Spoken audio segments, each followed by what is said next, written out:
Good morning, everybody. Sunday morning, March 15th. Nice and early. It's early. The only ones out here, it seems. I see the sun's trying to make an appearance today. It's coming up over in the east. Go figure. Sun rising in the east. Stop the presses. This morning, what we want to talk about is I wanted to tell you a story. It was about 7 years ago, 6 or 7 years ago. My son Josh was playing hockey, ice hockey. He had been picked to be on a team to travel to Nashville to play in the Southern Olympics. I think that's what it's called. I had to check with my wife last night, and she couldn't remember either, but we're going to go with that.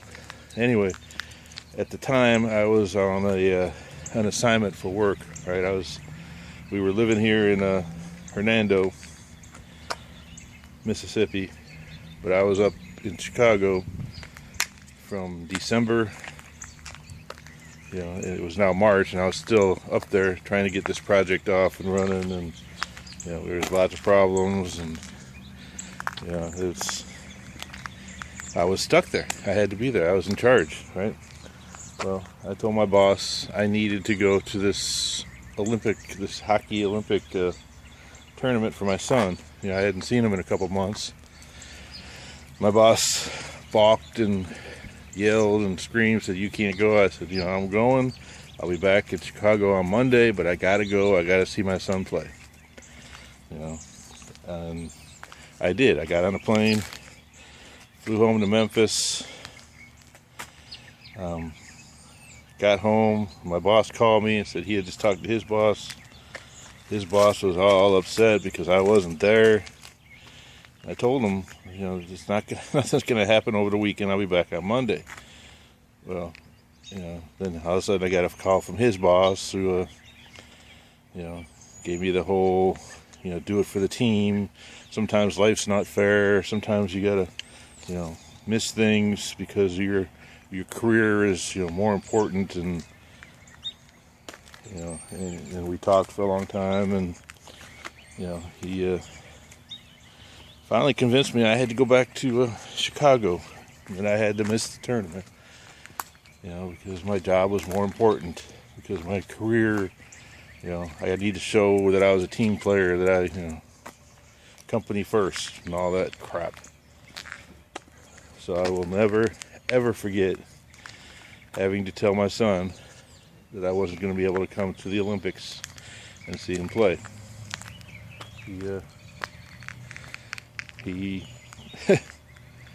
basically stormed out of the bedroom that our bedroom that I was talking to him in, and ran out in the garage, slammed the door, stayed out there a little while, and I just sat on the bed and I cried. It was the first time my wife ever saw me cry. We were talking about that last night. But I told her if I wanted to keep my job, I had to go back to Chicago. That's kind of the message I got from the bosses. And and I did. I turned around, never unpacked my suitcase, go back to the airport, got a rental car, and drove back to Chicago for another 3 months of being away from my family. And and turns out that one of the games, or one of the things, but anyway, it came down to a shootout, and my son ended up scoring the winning goal, and his team won a bronze medal because of that, and I wasn't there. You just don't forget stuff like that. And I held a resentment against my company for a long time, and after that I just didn't care as much. They demand loyalty, but loyalty needs to be a two-way street. Come on, Charlie. And I'm not saying all companies like that, and I'm not saying they were getting a lot of pressure from this customer that we were working for, but that was just but I kept working for them for many years, missing out on more stuff, and that's just something you don't forget. Like I said, I was just thinking about that, and now our next event for Empower Network is in Nashville, which is kind of ironic, but in a good way. So I don't know, I just wanted to share that with you. It was something where I put everything, made priorities,